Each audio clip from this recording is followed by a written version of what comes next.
Chers élèves, bonjour. Ravi de vous rencontrer dans cette nouvelle vidéo pour continuer toujours la série de correction des examens régionaux concernant la boîte à merveilles. Si vous êtes prêts, on commence. Voici l'extrait du texte qui a été déposé dans cet examen régional. À 6 ans, j'avais déjà conscience de l'hostilité du monde et de ma fragilité. Je connaissais la peur, je connaissais la souffrance de la chair au contact de la baguette de conacier. Mon petit corps tremblait dans ses vêtements trop minces. J'appréhendais déjà le soir consacré aux révisions. Je devais, selon la coutume, réciter les quelques chapitres du Coran que j'avais appris depuis mon entrée à l'école. À l'heure du déjeuner, le maître me fit signe de partir. J'accrochai ma planchette. J'enfilai mes babouches qui m'attendaient à la porte du Mside et je traversai la rue. Ma mère me reçut assez froidement. Elle souffrait d'une terrible migraine. Pour enrayer le mal, elle avait les tempes garnis de rondelles de papier bleu copieusement enduites de colle de farine. Le déjeuner fut improvisé et la bouilloire sur son brasero entama timidement sa chanson. Lalla Aïcha, une ancienne voisine, vint nous rendre visite. Ma mère la reçut en se plaignant de ses maux tant physiques que moraux. Elle affectait une voix faible de convalescente, s'étendait sur les souffrances de telle partie de son corps, serrait violemment deux mains, sa tête empaquetée dans un foulard. Lalla Aïcha lui prodigua toutes sortes de conseils, lui indiqua un frais dans un quartier éloigné, dont les talismans faisaient miracle. Je me tenais timide et silencieux dans mon coin. La visiteuse remarqua la pâleur de mon visage. Qu'a-t-il ton fils demanda-t-elle. Et ma mère répond. Les yeux du monde sont si mauvais. Le regard des envieux a éteint l'éclat de ce visage qui évoquait un bouquet de roses. Te souviens-tu de ses joues qui suaient le carmin et de ses yeux aux longs cils noirs comme les ailes du corbeau? Dieu est mon mandataire, sa vengeance sera terrible. Je peux te donner un conseil, dit Lalla Aïcha. Montons tous les trois cet après-midi à Sidi Ali Bouralb. Cet enfant ne pourra pas supporter le mside. Si tu lui faisais boire de l'eau du sanctuaire, il retrouverait sa gaieté et sa force. Ma mère hésitait encore. Pour la convaincre, Lalla Aïcha parla longuement de ses douleurs de jointure, de ses jambes qui ne lui obéissaient plus, de ses mains lourdes comme du plomb, des difficultés qu'elle éprouvait à se retourner dans son lit et des nuits blanches qu'elle avait passées à gémir comme Job sur son grabat. Grâce à Sidi Ali Bouralb, patron des médecins et des barbiers, des douleurs ont disparu. Donc, c'était le texte qui a été déposé dans cet examen. Donc, pour bien situer le passage, il faut justement ou bien seulement trouver les mots-clés qui peuvent vous aider à situer le passage. Donc, on parle de Sidi Mohammed qui se prête à réciter les versets du Coran, Msid. Nous avons Lalla Zoubida qui souffre de la migraine, la visite de Lalla Isha qui conseille son ami de visiter Sidi Ali Bouralb. Donc, si on rassemble tous ces éléments, on peut dire que ce texte se situe dans le chapitre 2. Passons maintenant aux questions déposées dans cet examen régional. Commençons par l'étude du texte. Répondez aux questions en formulant des phrases complètes chaque fois que cela est possible. C'est-à-dire, on vous demande de répondre par une phrase. De quelle œuvre ce texte est-il extrait? Donc, ce texte est extrait de la boîte à merveilles. Qui est l'auteur de cette œuvre? L'auteur de cette œuvre est Ahmed Sfrioui. En quelle année ce roman a-t-il été écrit? Ce roman a été écrit en 1952. De quel genre de roman s'agit-il? Il s'agit d'un roman autobiographique. Question 2. Répondez aux questions suivantes pour situer le passage. Comment s'appelle l'enfant de 6 ans dans toute l'œuvre? L'enfant de 6 ans s'appelle Sidi Mohammed. À qui appartient la baguette de Conassier évoquée au début du texte? La baguette de Conassier appartient à qui? La baguette du Conassier évoquée au début du texte appartient au frère. À quoi sert cette baguette? Quelle est sa fonction? Elle sert à battre les enfants qui n'apprennent pas par cœur les chapitres du Coran. Dans quel lieu se déroulent la plupart des événements racontés dans le premier paragraphe? Vous revenez au premier paragraphe, dites où se passent les événements. Seulement dans le premier paragraphe. La plupart des événements racontés dans le premier paragraphe se déroulent au Msid, parce que dans les autres paragraphes, on n'est plus au Msid, on est à Dar Chouafa. Quel sentiment l'enfant éprouve-t-il dans ce lieu? C'est-à-dire, il a quel sentiment en étant au Msid?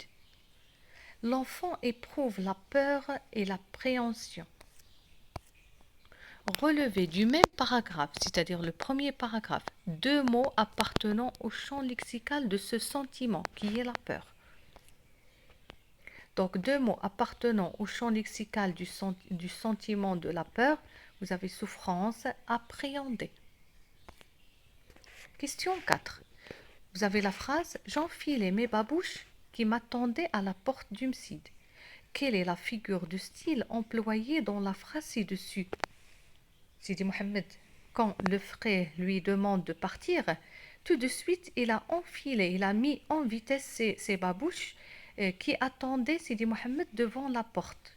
Mais est-ce qu'on peut dire que les babouches peuvent attendre quelqu'un? Donc non, donc on a attribué un caractère humain à un objet qui sont les babouches. Donc on dit que c'est une personnification. Quel désir chez l'enfant cette figure de style met-elle en valeur? Ou bien quel est l'effet recherché? Qu'est-ce qu'on veut montrer par cette figure de style? Cette figure de style met en valeur le désir de partir, de s'enfuir. Il enfile les babouches, ça veut dire il met tout de suite en vitesse les babouches pour partir. Que remplace chacun des mots ou groupe de mots écrits en gras dans le texte? Dans le texte, vous avez ces mots ou bien ces groupes de mots qui sont nous, la visiteuse, tous les trois, cet enfant. Donc, que remplace ces mots ou bien ces groupes de mots? Donc, nous remplace le narrateur Sidi Mohammed et sa mère Lalla Zoubida. La visiteuse, c'est Lalla Aïcha. Tous les trois, c'est-à-dire le narrateur, sa mère et Lalla Aïcha. Cet enfant, c'est le narrateur Sidi Mohammed. Recopiez puis complétez le tableau ci-dessous en vous référant au texte. C'est-à-dire vous allez compléter le tableau à partir du texte. Dans ce tableau, vous avez des situations. Vous allez dire est-ce qu'ils sont vrais ou fausses, puis justifier à partir du texte. La première situation. Le déjeuner est copieusement préparé par la mère, c'est-à-dire la mère a bien préparé le déjeuner. Bien sûr, c'est faux. Le déjeuner fut improvisé parce qu'il était malade. L'enfant participe au dialogue entre la mère et la Laïcha. C'est faux. La justification, je me tenais timide et silencieux dans mon coin. Pendant que la Laïcha et la Zoubida parlaient, Sidi Mohammed était silencieux. De quelle maladie la mère du narrateur souffre-t-elle? La mère du narrateur souffre d'une terrible migraine. Quel conseil lui donne la Laïcha pour soigner cette maladie? La Laïcha l'a conseillé d'aller voir un frère dans un quartier éloigné dont les talismans faisaient miracle. La visiteuse remarqua la pâleur du visage de l'enfant. Quelle est la cause de cette pâleur selon la mère? La Laïcha a remarqué que le visage de Sidi Mohammed était pâle. Donc, quelle est la cause de cette pâleur selon la Zoubida? La cause de cette pâleur selon la mère est les yeux du monde, le regard des envieux, ou bien ce qu'on appelle le mauvais œil. Quel conseil la Laïcha donne-t-elle pour que l'enfant retrouve sa force? l'Aïcha conseille la mère d'aller visiter Sidi Ali Bouralb et de lui faire boire de l'eau du sanctuaire pour qu'il retrouve ses forces et sa gaieté. D'après votre lecture de la suite de l'œuvre, dites si l'enfant va retrouver sa force grâce au conseil de la Laïcha.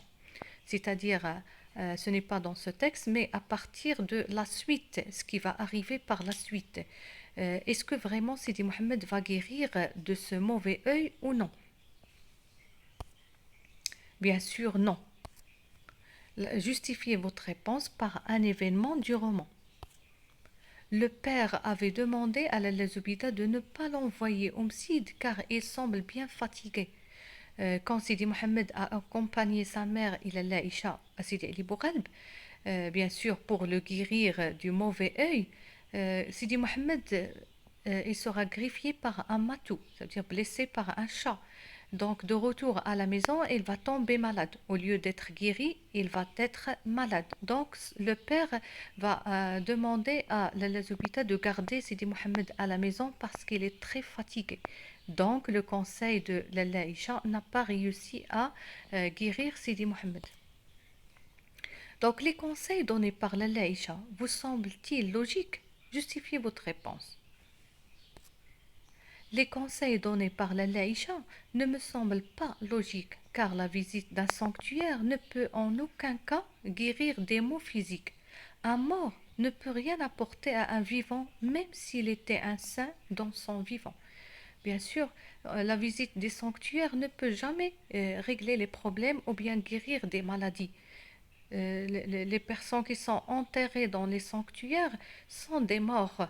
Donc, comment un mort peut apporter le secours à une personne vivante? Passons maintenant au sujet de production écrite. Voici le sujet qui a été déposé. À votre avis, quel rôle l'école doit-elle jouer dans la société d'aujourd'hui? Développez votre point de vue en vous appuyant sur des arguments et des exemples pertinents. C'est-à-dire, on parle de l'école, quel est le rôle ou bien les rôles que doit jouer l'école aujourd'hui.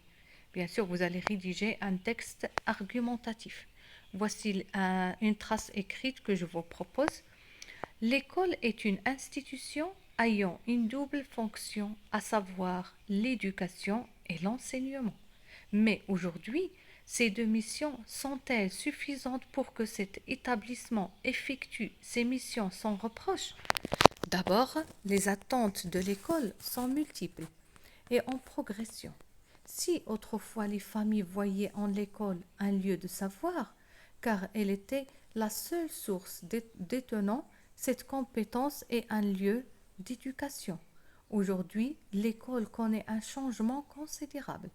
Les nouvelles technologies ont bouleversé la vie active et l'introduction des droits humains a changé les méthodes des enseignants.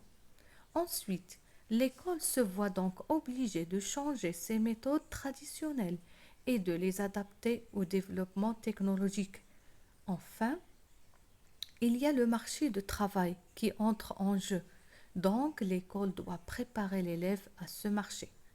Pour conclure, l'école, à mon avis, devrait prendre en considération toutes ces données, à savoir les attentes des familles, le changement technologique et les attentes du marché pour préparer le citoyen de demain, selon ses vocations et ses passions, tout en prévoyant un programme d'accompagnement pour les sujets en difficulté.